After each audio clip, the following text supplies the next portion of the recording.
보니까 중국의 어느 시골 마을 버스 안에서 생긴 일입니다. 한 번은 이제 이 버스가 시골길을 터덜터덜 가고 있는데 버스 안에서 두 건달이 예쁘게 생긴 한 여자를 험악하게 희롱하는 것이었습니다. 버스 안에는 많은 사람들이 있었는데 모두들 모른 채 하는 것입니다.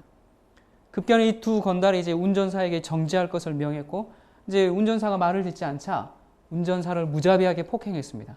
그리고 이 두 건달은 버스에서 내려서 그 여자도 이제 함께 끌고 내려서 버스 바로 옆에 풀밭에서 이 여자를 돌아가면서 강간을 하는 것입니다. 버스에는 남자도 수십 명이 있었고 또 건장한 사람도 많았습니다. 그런데 아무도 나서지를 않았습니다. 괜히 남의 일에 참견했다가 칼이라도 맞으면 안 되니까 그냥 차창 너머로 슬금슬금 눈치를 보면서 그 광경을 구경만 했습니다. 어떤 사람들은 그 광경을 보면서 실실 웃기까지 했습니다. 이제 보다못해서 한 청년이 밖에 나가서 건달들에게 얘기를 하고 그러다가 시비가 붙어서 싸우게 됩니다. 그리고 이 건달들이 이 청년을 칼로 찌르고 그냥 달아났습니다. 이제 이 여자가 울면서 옷을 차려입고 버스에 올라왔습니다. 아무도 말이 없습니다. 창피한 건 있는지 이 여인과 눈길을 마주치지 않으려고 모두 무관심한 척 창밖을 바라보고 있었습니다. 이제 운전사는 너무 많이 이렇게 심하게 폭행을 당했기 때문에 운전을 할 수가 없고 그래서 대신 이 여자가 이제 헝클어진 상태로 운전석에 앉았습니다. 그리고 이제 그 아까 말렸던 그 청년이 차에 타려고 하자 여자가 소리칩니다. 당신이 뭔데 왜 남의 일에 참견하시는 겁니까? 그러면서 여자는 청년에게 그렇게 소리를 지르고 버스 문을 닫아버리고 출발합니다. 이 청년은 이제 이 상처난 몸을 이끌고 시골길을 터벅터벅 걸어가다가 앞에서 많은 차들이 모여있는 자동차 사고 현장을 만나게 됩니다. 그리고 이제 그곳에 가서 물어보니까 교통을 통제하는 이 경찰이 말하기를 버스가 이 커브에서 1000길 아래 낭떠러지로 떨어져서 승객이 모두 사망한 사고였다는 것입니다. 그래서 이 그 낭떠러지 아래를 쳐다보니까 바로 자신이 타고 왔던 그 버스였습니다. 여러분, 버스에 타고 있던 사람들은 모두 죄를 짓지 않았지만 다시 보면 모두 죽어야 할 만큼 큰 죄를 지은 사람들이라고 할 수 있습니다. 버스 안에 승객들에게 죄목을 붙인다면 아무것도 안 한 죄라고 할 수 있겠습니다. 여러분은 그리스도의 재림을 위해서 뭘 하고 계십니까? 예수님의 재림이 이토록 가까운데 여러분은 지금 뭘 하고 계십니까? 마치 버스 안의 승객들처럼 세상 돌아가는 것을 힐끗힐끗 쳐다보면서 웃으면서 그냥 구경만 하고 있습니까? 아니면 행여나 나 다칠까 봐 내 살 길 찾는 데만 정신이 없습니까? 칼에 찔린 청년보다 버스 안의 승객과 같은 마음을 가진 사람들이 더 많습니까? 하나님께서 우리에게 아무것도 안 한 죄를 물으실 것입니다. 몰랐습니다. 나는 그리스도의 재림이 이토록 가까운지 정말 몰랐습니다. 알았다면 내가 그렇게 살았겠습니까? 그렇지 않았을 것입니다. 이렇게 이야기하시는 분들이 있을 수 있습니다. 우리는 지난 시간에 지구 역사의 종말이 얼마나 남았는지에 대해서 살펴보았습니다. 자, 도대체 얼마나 더 많은 징조들을 보아야 깨닫겠습니까? 우리가 지난 시간에 살펴보았듯이 성경은 예수님의 재림에 대한 거의 모든 징조가 다 성취되었음을 알려주고 있습니다. 이러한 징조들을 보면서 하나님을 찾는 것보다 오히려 세상의 헛된 것에 더 매달리는 사람을 제가 최근에 보게 되었습니다. 그분이 세상에 종말이 오는 것을 다 알아. 그거 모르는 사람이 어디 있어? 그래서 이제는 더 이상 지구에 투자하는 시대는 지났어. 지금 과학자들이 화성에 사람이 살 수 있도록 준비해 놓고 있다는 거 몰라? 이제는 이제 외계에 투자를 해야 돼. 이런 이야기를 하는 것이었습니다. 이건 농담이 아닙니다. 제가 지어낸 얘기가 아닙니다. 시편 53편 1절에 보면 어리석은 자는 그 마음에 이르기를 하나님이 없다 하도다 라고 기록되어 있습니다. 여러분, 지구를 피해서 화성에 가면 거기는 하나님이 안 계십니까? 우리가 삶을 되돌아보고 주님의 재림을 맞이하는 자세가 되기보다는 과학이라는 신을 붙들고 어떻게 이런 얘기를 할 수 있을까? 정말 이것은 지어낸 얘기가 아닙니다. 세상 사람들은 도대체 지구 종말에 대해서 어떤 이해를 가지고 있길래 이런 이야기를 심지어 하게 되는 것일까? 여러분, 이조 지폐를 감별하는 두 가지 방법이 있죠. 하나는 진짜 이제 그 진폐만 가지고 계속 만져보면서 훈련하는 것이 있고, 또 두 번째는 시중에 나와 있는 위패를 분석해서 그것만 또 알아보는 방법이 있습니다. 오늘은 지구 종말 시나리오에 대해서 많은 가설들이 있습니다. 오늘은 그 진짜와 가짜 모두를 우리가 간단히 살펴보기로 하겠습니다. 첫 번째는 지구 자기장의 역전 현상입니다. 나사에서 또 하버드 그 기사에서 또 타임지에서 이런 기사들이 동일하게 얘기됐었습니다. 지구 자기장의 붕괴가 약 150년 전부터 본격적으로 시작되었다. 이유는 알 수 없지만 지구의 자기장에 캘리포니아 크기의 균열이 생겼다. 현재 남대서양의 자기장이 역전되어 있는데 지구 전체의 자기장이 역전될 수도 있다라고 이렇게 이야기했습니다. 자, 이게 무슨 얘기인가? 자기장이 뒤집히면 지구의 북극과 남극, 이 N극과 S극, 여러분 학교 다닐 때 많이 들어보셨죠? 이 극성이 바뀌어버린다는 얘기입니다. 자, 이 극성이 바뀌면 무슨 일이 생기는가? 내비게이션이 길을 못 찾겠죠? 그 다음에 여러분 그 아래 위가 뒤바뀐 지도를 보고 길을 찾는 것과 똑같습니다. 그렇게 되면 새, 물고기, 땅 위의 모든 생명체가 멸종할 수 있는 가능성이 있는 것입니다.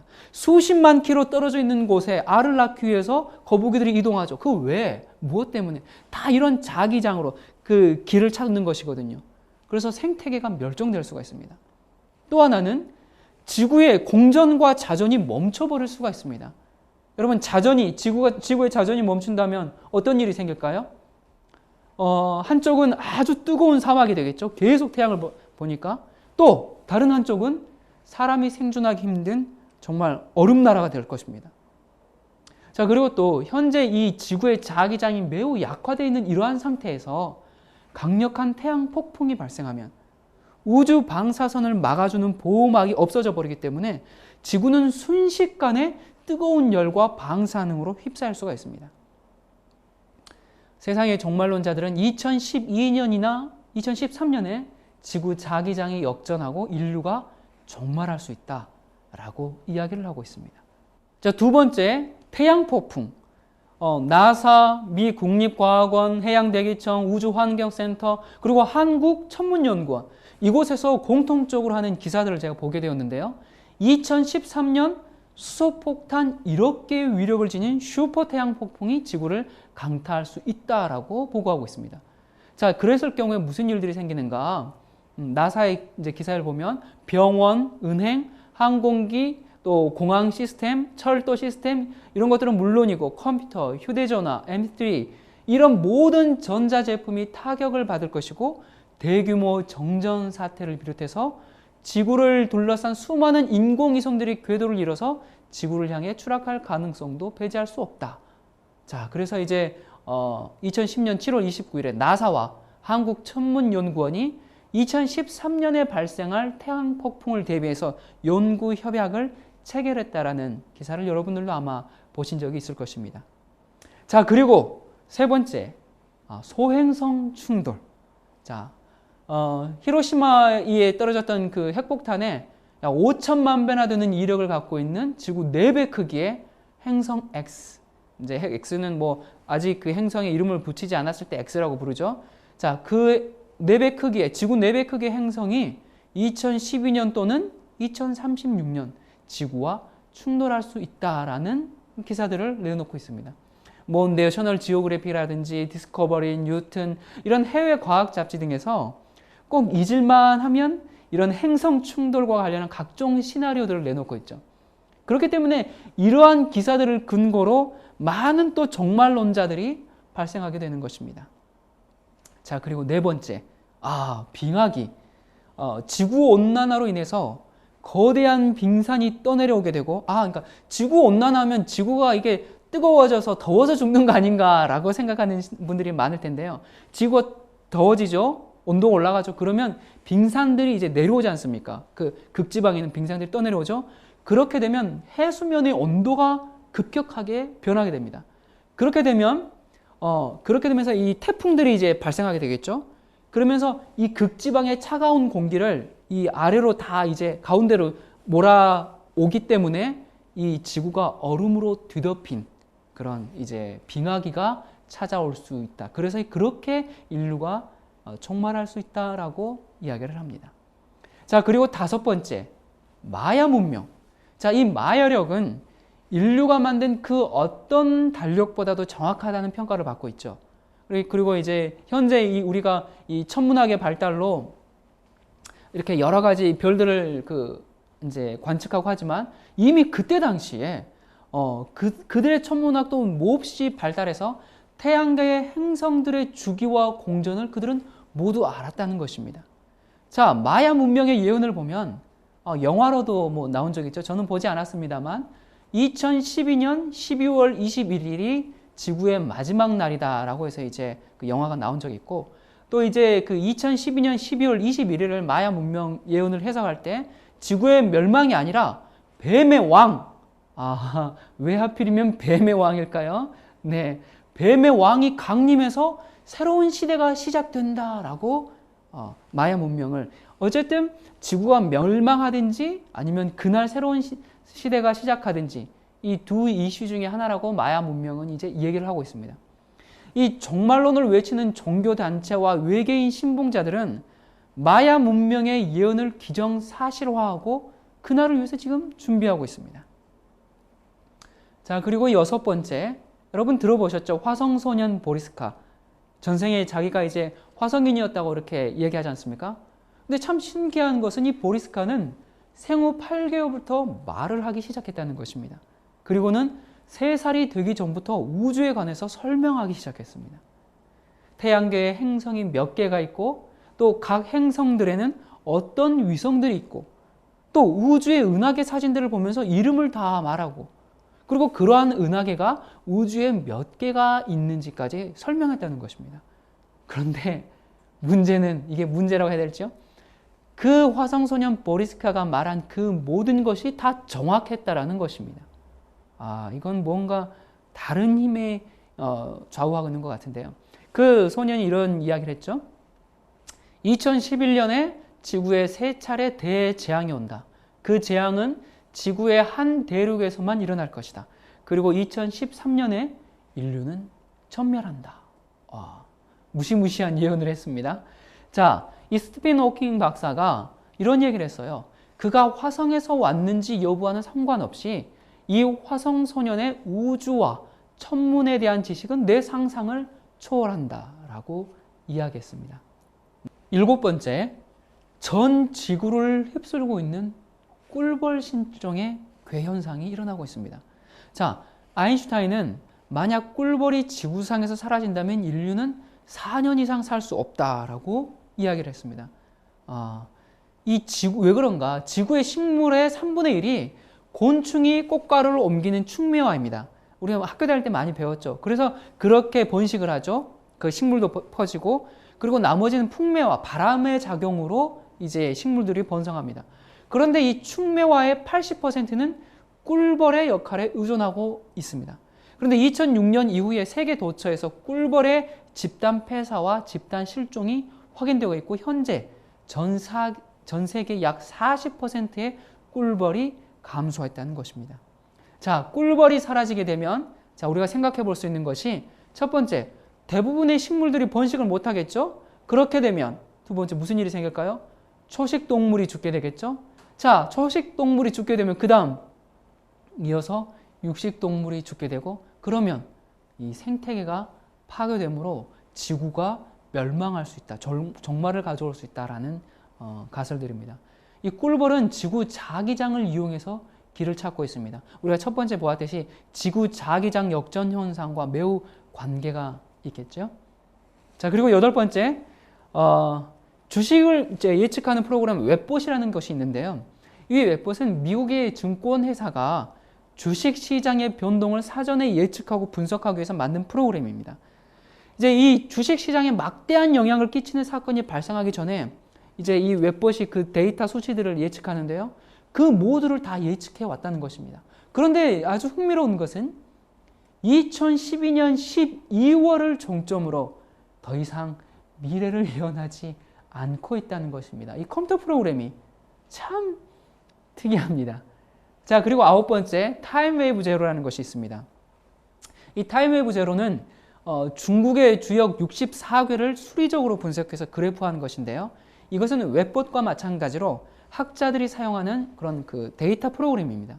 그런데 이 문제는 이 타임웨이브가 제로가 되는 시점이 또 공교롭게도 2012년 12월 21일입니다. 이러다 보니까 이 마야 문명이 엄청나게 탄력을 받고 지금 많은 사람들이 그 지구 종말을 지금 준비하고 있죠. 자, 그리고 열 번째, 정말 공상과학 소설 같고 가장 비현실적인 것 같은 내용이지만 제 개인적인 의견을 얘기하자면 지금까지 쭉 말씀드릴 것 중에서 이것이 가장 확률이 높습니다. 왜 그런가? 외계인이 침공한다. 자, 교황청에서 이런 얘기를 했습니다.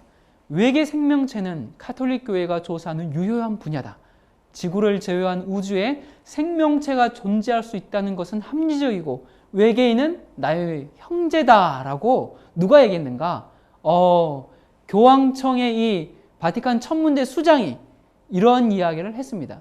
자, 그리고 유엔에서 외계에서 올 손님 맞이 준비 나선다라는 타이틀로 아마 여러분들도 신문 기사를 보셨을 겁니다. 그 내용을 요약하자면 이제 외계 생명체가 이렇게 지구에 오면 누가 제일 먼저 나갈 것인가? 누가 그를 맞이할 것인가? 내가 지구 대표입니다. 누군가 나가야 되지 않습니까? 그래서 그 사무국장을 임명했다라는 기사가 있었고요. 또 나사에서 외계 생명체와 관련해서 중대 발표가 있었다라고 여러분들 보신 적이 있을 겁니다. 나사에서 이제 과학자들이 그 요세미트에서 한 물질을 발견했는데 그 비소, 그 독성 물질 속에서도 생존하는 새로운 미생물에 대한 발견이다라면서 이게 어떤 새로운 미생물 발견이라는 것을 증명하고 마치는 게 아니라 그래서 인류가 생각했던 것과는 근본적으로 다른 또 다른 생명체가 있음을 증거한 것이다. 그러면서 한 발 더 나가서 그래서 외계 행성에도 인류가 생각하는 범위 밖에 다양한 생명체가 존재할 수 있다라는 기사가 바로 2010년 12월에 나왔습니다. 교황청, 유엔, 나사. 와, 이건 정말 이 공신력 있는 기관들이 하는 얘기 아닙니까? 그런데 뭔가 좀 아주 냄새가 좀 나지 않습니까? 여러분 중에 혹시 정말 외계인과 UFO가 있다고 생각하시는 분이 설마 계십니까? 여러분 만약에 그렇게 생각하신다면 여러분은 지금 인간이 만들어낸 외계인 쇼를 보고 있는 것입니다. 사람들이 보고 듣는 것이 진짜인지 가짜인지 지금 눈이 멀어 있어요. 세상을 지배하는 세력이 온갖 언론과 대중매체를 장악하고 있기 때문에 여러분, 자, 이게 무엇을 위한 쇼일까? 검은 세력이 세계를 지배하기 위한 쇼입니다. 다시 말해서 여러분, 지구상의 모든 사람들을 연합시킬 수 있는 방법이 무엇일까요? 환경 문제일까요? 아무리 환경 문제가 심해도 내 나라가 뭐 환경 문제에 별로 영향을 받지 않으면 사람들이 관심이 없습니다. 핵 문제요? 한국은 지금 남북한의 이런 이제 대립 관계 때문에 또 북한이 핵을 계속 핵 실험을 하고 하기 때문에 핵 문제가 우리에게 조금 우리의 관심을 일으키는 문제일 수 있습니다. 그런데 그거 관련 없는 나라들은요. 그 핵 문제가 전 세계 사람들을 연합시킬 수 있겠습니까? 그러면 경제 파탄요? 이건 조금 그럴 수 있겠네요. 그러나 경제 파탄이 오든 말든 아무 영향을 받지 않고 잘 사는 나라들도 있어요. 자, 이것이 지구의 모든 사람들을 연합시킬 수가 없습니다. 테러? 이런 것도 사회 조직을 위협하죠.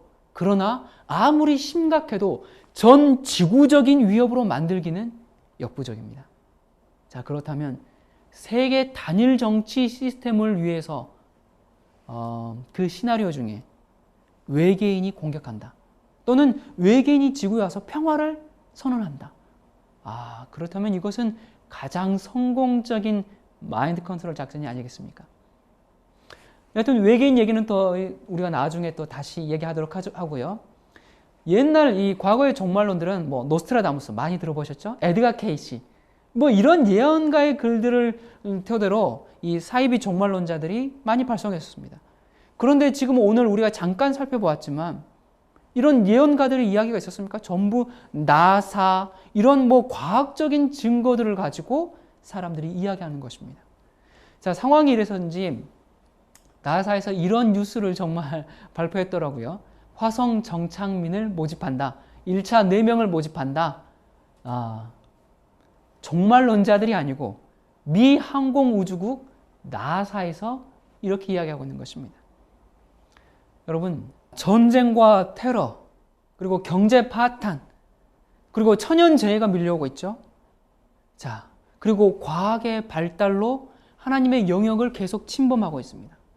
그리고 또 도덕의 타락, 이런 걸 볼 때 정말 종말이 다 되는 것은 맞습니다. 그러나 여러분, 오늘 설명한 것들로 지구가 멸망하지 않습니다. 지구에 정말 많은 문제가 있지만 이런 것들로 세상이 끝나지 않을 것입니다.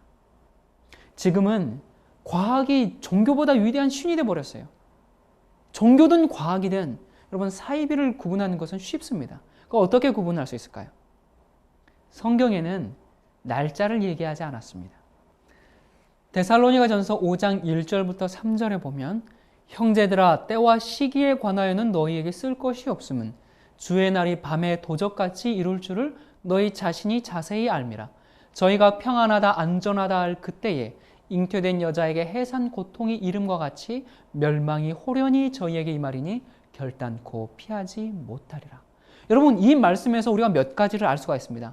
먼저는 시간을 알려주지 않았습니다. 자, 그리고 두 번째, 이 해산 고통이 이를 때 멸망이 옵니다. 이건 우리에게 큰 힌트를 주는데요. 아이를 낳기 전에 진통이 있죠. 진통 없이 갑자기 딱 하니까 아이를 딱 낳는 사람 봤습니까? 없습니다. 진통이 오면 곧 아이를 낳을 때가 된 것을 압니다. 여러분, 지금 이 지구에 해산의 진통이 시작되었습니다. 어떤 해산? 예수님의 재림을 향한 징조들이 지금 쏟아지고 있는 것입니다. 예수께서 왜 우리에게 재림의 징조를 주셨는가? 그 이유는 다음과 같습니다. 첫 번째, 우리가 올바른 길로 여행하고 있다는 확신을 주기 위해서 그렇습니다. 그리고 우리가 이런 것들은 이정표와 같죠. 저도 지금 오면서 계속 그 길을 안내하는 이정표들을 보고 왔습니다. 그리고 이걸 볼 때마다 주님을 만날 여행의 종착점에 다가가고 있다. 300km, 200km, 100km, 30km 이렇게 우리에게 여행 거리를 알려주면 이런 이정표를 만나면 우리는 안심이 되지 않습니까? 자, 그리고 세 번째, 재림을 맞이하도록 끊임없이 준비하고 촉구하도록 하기 위해서 우리에게 이런 징조들을 주셨습니다. 사람들은 너무나 쉽게 모든 것을 잊어버립니다. 첫 아이를 낳을 때 그 진통을 영원히 잊지 않는다면 아마 두 번째 아이를 낳을 사람이 거의 없을 것입니다. 우리는 우리가 겪는 일의 대부분을 다 잊어버립니다. 과거를 자꾸 잊어버리죠. 물론 망각도 하나님께서 주신 선물이긴 합니다만, 그래서 하나님께서는 재림의 징조를 계속 주셔서 끊임없이 예수님의 재림을 상기하게 하고 재림을 맞이하기 위해 준비하는 삶을 살 수 있도록 우리를 촉구하는 것입니다.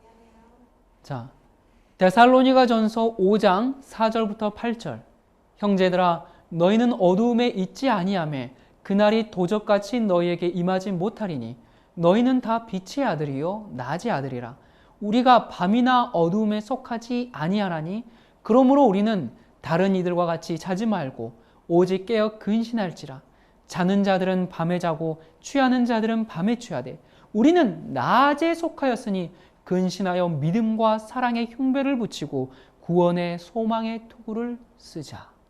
여러분, 빛의 아들들은 어두움에 있지 아니해서 그 시기를 알고 준비할 것이지만 예언을 무시하는 자들에게는 멸망이 갑자기 오게 될 것입니다. 여러분, 2012년에 지구 멸망 안 합니다. 신경들 끄시고 정말 올바른 재림의 징조에 귀를 기울이십시오. 2012년에 지구의 멸망 안 하는데, 그런데 정말로 지구의 멸망이 가까웠는가? 그렇습니다. 오늘날 종교계의 이런 형편들을 보면 그 징조가 정말 너무나 뚜렷합니다. 오늘날의 기독교를 보면 볼수록 그 해산이 임박했음을 절실하게 알 수가 있습니다. 제가 며칠 전에 우연히 CBS 기독교 TV 방송을 보게 되었습니다. 물론 저희 집엔 TV가 없으니까 뭐 집에서 볼 수는 없고 제가 우연히 밖에 나왔다가 잠깐 보게 되었는데요. 어느 대형 교회 목사가 설교를 하는데 이 설교 내용이 그렇습니다. 제가 그분 흉내를 조금 내자면 막 이런 설교를 하더라고요. 목사 제도는 하나님이 세우신 것이다. 뭐 그러면서 이제 목사 말을 하나님의 말씀처럼 듣고 따라야 한다. 그런데 뭐 목사 말을 무시하는 아주 불순한 교인들이 있다. 그러면서 그런 사람들은 뭐 제가 정확하게 들었는지 모르겠습니다. 일단 카이로행 비행기표를 끊어라. 그래서 그 공항에 내려가지고 택시를 타고 시내산으로 가라. 그래서 모세처럼 하나님의 음성을 직접 들어라. 그러면 이제 하나님께서 뭐 모세야 막 했던 것처럼 그렇게 불러주실 것이다. 그런데 뭐 아무나 하나님 보나 인간이 하나님을 보면 개구리처럼 쫙 뻗어서 죽는다. 그러면서 목사 말을 안 들으면 쫙 뻗어 죽어. 뭐 그러시더라고요. 여러분 이거 제가 지어낸 얘기가 아닙니다. 기독교 TV 방송에서 하는 설교가 이렇습니다. 아니 어디 저기 조그만한 교회에서 몰래 하는 설교가 아니고 TV 방송에서요. 참 기가 막힙니다. 이런 썩은 양식을 먹고 있으니 어떻게 하나님의 뜻을 분별하겠습니까? 어떻게 거룩한 부르심에 응할 수가 있겠으며 어떻게 이 마지막 때를 준비할 수가 있겠습니까? 소경이 소경을 인도하는 참으로 기막힌 현실 앞에서 정말 울분이 치솟습니다. 마태복음 24장 24절에 보면 거짓 그리스도와 거짓 선지자의 출현에 대해서 이야기합니다. 그때의 사람이 너희에게 말하되 보라 그리스도가 여기 있다 혹 저기 있다 하여도 믿지 말라. 거짓 그리스도들과 거짓 선지자들이 일어나 큰 표적과 기사를 보이어 할 수만 있으면 택하신 자들도 미혹하게 하리라. 여러분 선지자는 오늘날 말로 누굽니까? 목사들이죠. 여러분 어느 교회에 기적이 일어났다고 교회를 선뜻 선택하지 마십시오. 기적은 마귀도 할 수 있는 것입니다. 모세가 지팡이를 던져서 뱀을 만들 때 애굽의 술사들도 그런 흉내를 내죠. 그렇지 않습니까? 기적은 사탄도 합니다. 제가 어제군요. 어제 이제 저희 킹스 메신저 카페 아십니까? KINGS kingsm.net 거기 들어가 보니까 어떤 회원이 글을 하나 올렸더라고요. 제가 교회 이름은 밝히지 않겠습니다. 저기 서울 어디인데 그 교회에서 찬양 집회가 있습니다. 그 찬양 집회가 있는데 이런 행사들을 합니다라고 딱 쓰면서 여러분 신청하십시오 했더라고요. 근데 그 이런 행사가 하는데 뭔가 해서 봤더니 찬양 집회 도중에 마술, 그 다음에 어떤 힙합, 댄스 이렇게 돼 있더라고요. 제가 그걸 보고 참 가슴이 아팠습니다. 여러분 여기 포스터들이 지금 굉장히 많은 것이 있는데요. 기적과 계시, 또 환상, 성령 축제, 성령 컨퍼런스, 성령 운동, 성령 치유 이런 이름들로 정말 각종 집회들을 하고 있죠. 여러분 이런 곳일수록 가지 마십시오. 여기 보면 여기 지금 글씨가 보일지 모르겠습니다. 여기 데이비드 오어 목사가 굉장히 이제 한국에서도 유명하고 전 세계적으로 유명하죠. 죽은 자도 수십 명 살렸다고 하는데 여기 보면 이 오어 목사가 이제 올 때 소경이 눈을 뜨고 안진뱅이가 일어나며 귀머거리가 듣고 벙어리가 말하며 중풍이 고침받고 에이즈가 나으며 사시가 바로 보고 문제가 해결되는 기적과 치유의 현장에 여러분을 초청합니다. 라는 말이 있습니다. 네, 여기 죽은 자도 살린 오어 목사라고 하는데 시체를 가져오라는 말은 여기는 없네요. 여러분, 우리는 어떤 교리나 교훈을 받아들이기 전에 그것이 정말 여호와가 이같이 말하노니 한 그 분명한 말씀에 일치되는지 먼저 확인해야 합니다. 제가 얼마 전에 어느 양심적인 목사님이 이런 얘기를 하는 것을 들었습니다. 그분이 말하기를 성령 받는다고 각종 귀신을 불러들이는 요즘 목사들은 무당입니다. 저는 총회 모임 가서 이렇게 얘기합니다. 목사들은 무당짓 그만해라. 정 그렇게 하고 싶으면 나가서 작두나 타라. 전 그렇게 얘기한다고 하더라고요. 여러분 오늘날 교회들이 각종 기적과 계시를 듣고 말하지만 99% 아니 100% 거짓 영의 역사라고 하면 너무 지나칩니까? 그만큼 거짓 영의 역사가 날뛰고 있습니다. 이사야 8장 20절에 보면 마땅히 율법과 증거의 말씀을 쫓을지니 그들의 말하는 바가 이 말씀에 맞지 아니하면 그들이 정령이 아침 빛을 보지 못하고 라고 말씀하셨습니다. 여러분, 성경을 가지고 설교한다고 다 참된 목사가 아닙니다. 영혼을 구원해야 할 교회가 기업체가 되는 곳이 많죠. 교회를 사고 팔죠. 부흥 강사를 불러서 수익금을 나눠 먹죠. 1800년대 후반 기독교 명저 이 Great Controversy라는 책이 있습니다. 저희가 빛과 어둠의 대장정이라는 제목으로 이렇게 발행한 책인데요. 이 책의 내용을 제가 잠깐 소개해 드리도록 하겠습니다. 彼らがいくつかの真理を語り、また時には未来の出来事を予言することができるという事実から、彼らの言葉には信憑性があるように見える。そして彼らの偽りの教えはあたかも聖書の最も神聖な真理であるかのように、大衆によってたやすく承認され、盲目的に信じられる。そしてサタンは現在も昔の時代と同様に教会を通して自分の計画を進めようと働いている。我々は健全な食物に混ぜることによって毒を隠すことはできても、それが毒であることには変わりないのである。それどころか、毒と気づかれないために、それだけ一層危険なものとなる。虚偽をそれをもっともらしく見えるようにさせるに足るだけの真理と結合させることが、サタンの策略の一つである。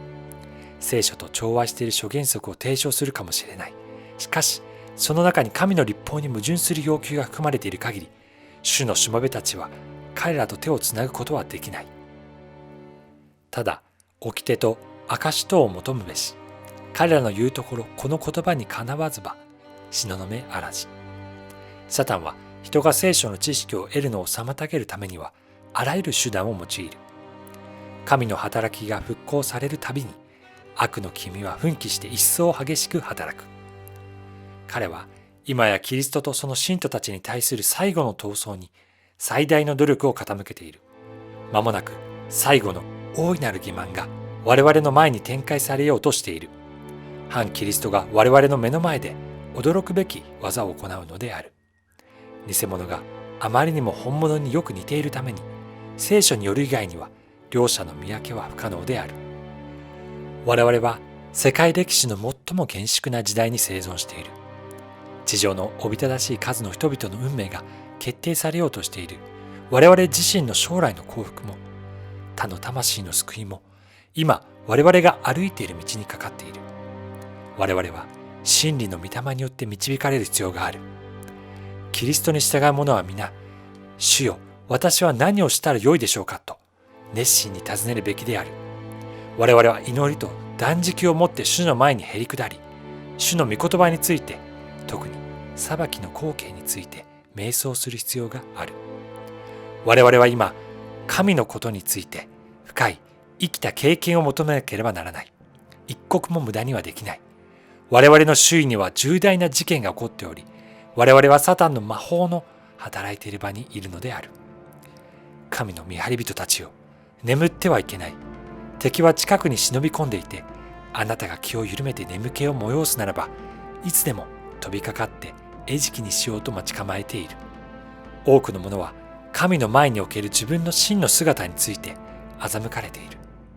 彼らは自分たちは悪事を行っていないと喜んでいるが、神が彼らに要求され、しかも彼らが実行することを怠った。善にして高潔な行為のことを数えるのを忘れている。彼らは神の園の木であるだけでは十分ではない。彼らは実を結ぶことによって神のご期待に応えなければならない。自分を力づけてくれる神の恵みを通してなすことができたはずの善行をしなかった責任を神は問われる。彼らは地を塞ぐ者として天の書に記録される。しかしこの種の人々の場合も全く絶望的というわけではない。神の恵みを軽視し、神の恵みを悪用したこれらの人々に忍耐深い愛の神の御心は、眠っている者よ起きなさい。死人の中から立ち上がりなさい。そうすればキリストがあなたを照らすであろう。そこであなた方の歩き方によく注意して、今の時を生かして用いなさい。今は悪い時代なのである。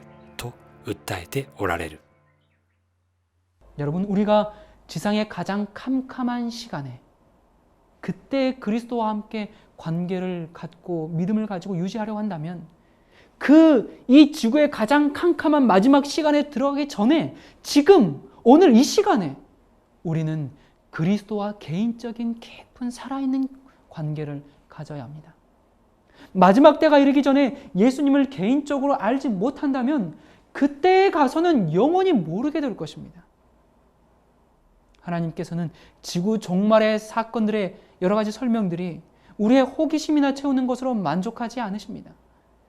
이러한 설명들이 우리로 하여금 성경을 펼치게 하고 무릎을 꿇고 그리스도와 깊은 관계를 맺도록 하지 않는다면 아무 필요가 없는 것입니다. 우리가 시대의 흐름 속에서 이젠 어디에 살고 있는지 알았기 때문에 우리에게 남아있는 이 지체되어 있는 이 은혜의 시간에 성령님을 우리 심령 속에 모시고 정말 이전보다 더 깊은 그리스도와의 살아있는 관계를 맺어야 합니다. 그리스도께서 지체하시는 때는 거의 끝나가고 있습니다. 우리는 죽은 자들 가운데서 일어나야 할 것입니다. 자, 여러분, 성경의 5분의 1은 예언입니다. 예언 중 3분의 1은 예수님의 재림에 관한 것입니다. 성경에는 예수 그리스도에 관한 예언이 333개가 있습니다. 그 중에 109개가 초림 때에 성취되었고 224개는 재림 때 성취될 것입니다. 여러분, 예수님의 초림이 이미 일어난 역사적 사건인데 재림은 이것보다 2배 더 확실하게 일어날 것을 성경은 이야기하고 있습니다. 또 볼까요? 자, 구약이 예수님의 재림에 관하여 1527번 언급하고 있는데 신약은 7959번 언급하고 있다. 자, 이것은 구약이 예수님의 재림에 관하여 한 번 말할 때 신약은 5번 이상을 말하고 있습니다. 자, 여러분, 신약에서 매 25절마다 재림을 언급하고 있는 것입니다. 성경은 구속에 대하여 한 번 말할 때 그리스도의 재림에 관하여는 2번씩 말하고 있다. 재림은 이만큼 확실합니다. 여러분, 예수께서 다시 오실 때 이 시대의 형편이 어떤 시대와 같다고 말씀하셨습니까? 노아의 시대와 같다고 말씀하셨습니다. 홍수가 나서 세상이 완전히 다 멸망할 때까지 사람들은 먹고 마시고 시집가고 장가갔습니다. 홍수가 나서 저희를 다 멸하기까지 깨닫지 못했다고 말씀하셨습니다. 예수께서 오실 때도 그러겠다고 말씀하셨습니다. 노아는 120년 동안 전도를 했죠. 이 세상이 물로 멸망할 것이라고 이야기했습니다. 그런데 사람들은 그것을 믿지 않았습니다. 그것을 계속 비웃었습니다. 그것은 과학적으로 설명이 안 된다고 했습니다. 많은 사람들이 그런 일은 일어날 수 없다고 이야기했습니다. 동물들은 하나님의 명령에 순종해서 줄줄이 쌍을 지어 배에 오르고 있는데 그리고 노아의 8식구 외에는 그런데 아무도 배에 오르지 않았습니다. 사람들은 과학적으로는 홍수가 일어날 수 없다고 말했습니다. 그리고 또 어떤 사람들은 들어가고 싶었지만 다른 사람들이 비웃을까 봐 들어가지 못했습니다. 그러나 마침내 40일간의 홍수가 드디어 시작되었습니다. 여러분, 이 장면을 한번 생각해 보십시오. 여기를 보면 지금 산꼭대기 마지막 남은 바위 위에서 이 두 사람이 목이 쉬도록 방주를 지금 외쳐 부르고 있습니다. 그러나 기회는 이미 지나갔습니다. 그들의 물이 이제 차올라서 물이 가슴을 덮고 목을 덮고 마침내 그들의 머리 끝까지 물에 잠길 때 그들이 지난 그 120년 기간을 얼마나 그리워했을까요? 왜 내가 노아의 말을 믿지 않았을까? 왜 내가 방주에 타지 않았을까? 그들이 얼마나 가슴을 치면서 후회했을까요? 그러나 이미 기회는 지나가 버리고 말았습니다. 이 하디 박사의 연구에 의하면 지상에 존재하는 생물의 종류가 이렇게 이제 있습니다. 포유 동물이 3,500종, 파충류, 양서류가 5,500종, 또 조류가 8,600종, 곤충이 25,500종.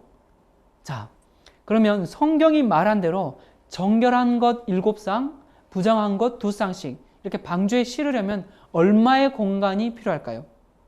하디 박사의 계산에 의하면 오늘날 화물차로 150칸이 필요하다고 이야기하고 있습니다. 자, 그러면 과연 노아 방주의 선정량은 얼마나 될까요? 지금 여기 노아 방주가 있죠.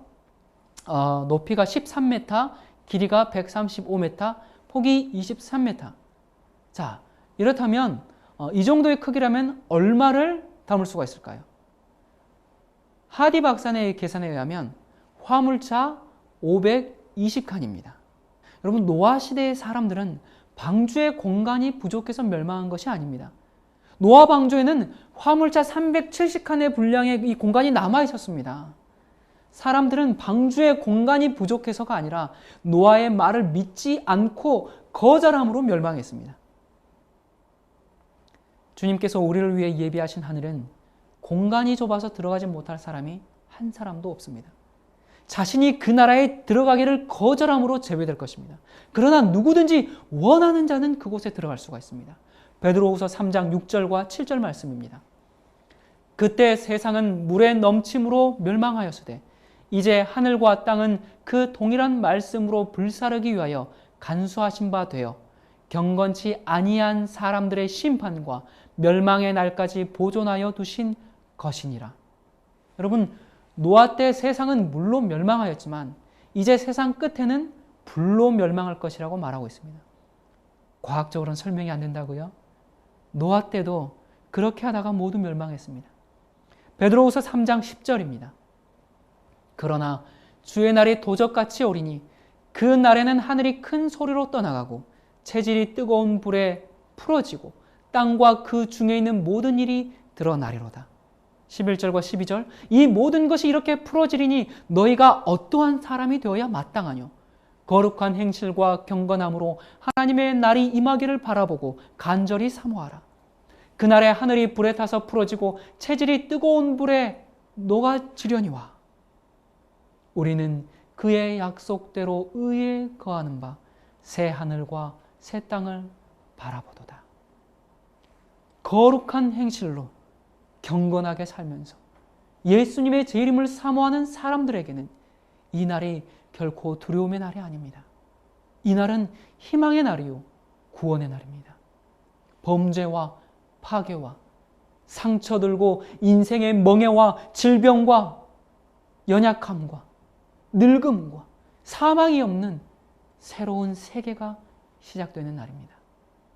여러분, 이 세상에서 잠깐 쾌락을 누리다가 영원한 멸망을 당하시겠습니까? 성경은 말합니다. 거룩한 행실과 경건함으로 하나님의 날이 임하기를 바라보고 간절히 사모하라. 베드로후서 3장 9절 말씀입니다. 주의 약속은 어떤 이에 더디다고 생각하는 것 같이 더딘 것이 아니라 오직 너희를 대하여 오래 참으사 아무도 멸망치 않고 다 회개하기에 이르기를 원하시느니라. 예수님은 우리를 사랑하십니다. 우리 모두가 구원받기를 원하십니다. 예수님은 우리를 오랫동안 기다려 오셨습니다. 이제는 주님을 만날 시간이 다 되었습니다. 죄악의 밤은 깊어가고 있습니다. 그러나 머지않아 주님께서 이 땅에 다시 오실 것입니다. 우리 눈에서 눈물을 닦아주시려, 우리의 상한 마음을 치료하시려, 우리의 수고를 그치고 영원한 쉼을 얻게 하기 위해서, 병들고 쇠약해진 우리를 강건하게 하기 위해서, 더 이상 이별의 슬픔이 없는 곳으로 인도하기 위해서 예수께서 오실 것입니다. 여러분, 준비하십시오. 이제 얼마 남지 않았습니다. 지금은 준비해야 할 때입니다. 여러분은 자신이 원하는 길을 선택해서 살아오셨습니다. 하나님께로부터 멀리 떠나서 방황하셨습니다. 죄악의 열매를 먹으려 하다가 결국에 그것이 우리의 입술에서, 여러분의 입술에서 재가 되는 것을 경험하고 있습니다. 모든 재산을 다 허비해버리고 일생의 계획은 수포로 돌아가고 소망이 끊어진 채 외롭고 쓸쓸하게 앉아있지는 않습니다. 오랫동안 여러분들에게 속삭였지만 듣기를 원치 않았던 음성이 다시 분명하고 똑똑한 어조로 여러분들에게 임하고 있습니다. 이것이 너희의 쉴 곳이 아니오. 일어나 떠날지어다. 아버지의 집으로 돌아오십시오. 예수님은 여러분들에게 내게로 돌아오라, 내가 너를 구속하였음이라 하고 초청하십니다. 외적으로 번지르르하게 보일지라도 자신을 중심으로 사는 사람은 시간과 재물, 모든 것을 낭비하는 생애입니다. 그러나 세상이 줄 수 있는 어떤 것보다도 더욱 높고 고상한 것을 갈망하는 영혼에게는 그가 누구든지 간에 하나님께서 실망시키지 않으실 것입니다. 누가복음 21장입니다. 34절부터 36절. 너희는 스스로 조심하라. 그렇지 않으면 방탕함과 술 취함과 생활의 염려로 마음이 둔하여지고 뜻밖의 그날이 덫과 같이 너희에게 임하리라. 이날은 온 지구상에 거하는 모든 사람에게 임하리라. 이러므로 너희는 장차 올 이 모든 일을 능히 피하고 인자 앞에 서도록 항상 기도하며 깨어있으라. 여러분, 이제는 주님을 만날 준비를 하십시다. 이제는 우리가 마지막을 준비해야 하지 않겠습니까? 예수님께서 오실 것이 확실하다면 우리도 확실히 준비를 해야 할 것입니다. 주님께서 오실 때 우리 모두가 그 구원의 자리에 참여하게 되기를 간절히 바랍니다. 제가 다음 시간에 뵙겠습니다. 안녕히 계십시오.